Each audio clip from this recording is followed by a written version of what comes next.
చిన్నప్పటి నుంచి cameras roles 70mm ఇవన్నీ కొంచెం అలవాటు అయ్యే ఉంటాయి కదా?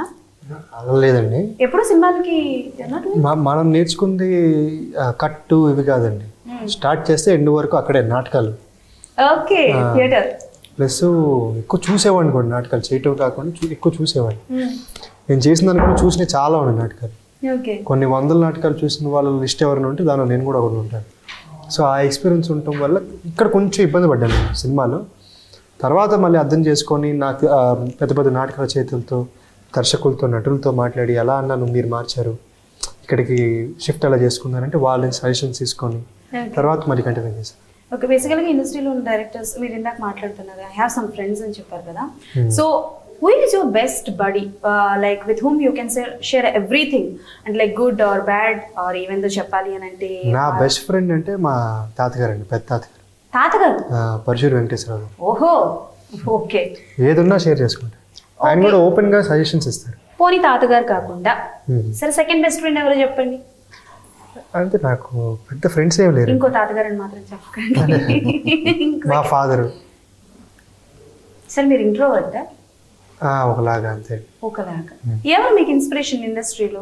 తాతగారు ఇద్దరు కాకుండా యాక్టింగ్ లో చెప్పండి. తాతగారు ఇద్దరు అందరి నుంచి ఇన్స్పైర్ అయ్యానండి.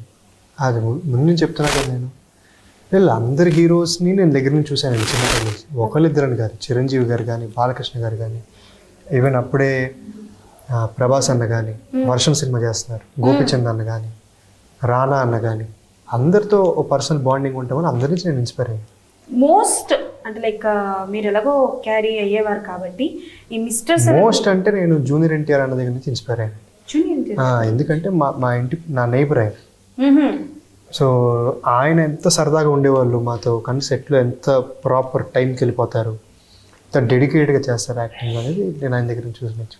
మీకు యాక్టింగ్ ఒకటే ఇంట్రెస్టా లేకపోతే డైరెక్షన్, రైటింగ్ ఇట్లా ఏమైనా డీవియేషన్స్ ఉన్నాయా? ప్రస్తుతం యాక్టింగ్ మీద కాన్సన్ట్రేట్ చేస్తున్నాను. ఇంత టైం ఎందుకు పట్టింది ఏది మీకు యాజ్ అ డెబ్యూగా రావడానికి? నా ఏజ్ ఎంత ఏమండి నాకు తెలియదు. ఎంత గెస్ చేయండి. అస్సలు తప్పు చేసేదే లేదు. చెప్పండి. 25+ ఉంటాయేమో. 25 నా ఏజ్. కొంచెం గడ్డం వేషానికి వేరే వేషానికి గడ్డం పెంచి అలా అనిపిస్తుంది. బట్ అంటే లైక్ మీరు ఇందాక అడిగినట్టు అది చైల్డ్ ఆర్టిస్ట్ గా వచ్చినా చేయలేదు అన్నారు కాబట్టి నార్మల్ ఒక 18-20 ఏజ్ ఉన్నప్పుడు కూడా యాజ్ అ లీడ్ క్యారెక్టర్స్ కొంతమందికి వస్తూ ఉంటాయి. అలా అలా రాలేదండి నాకు. రాలా? Okay done.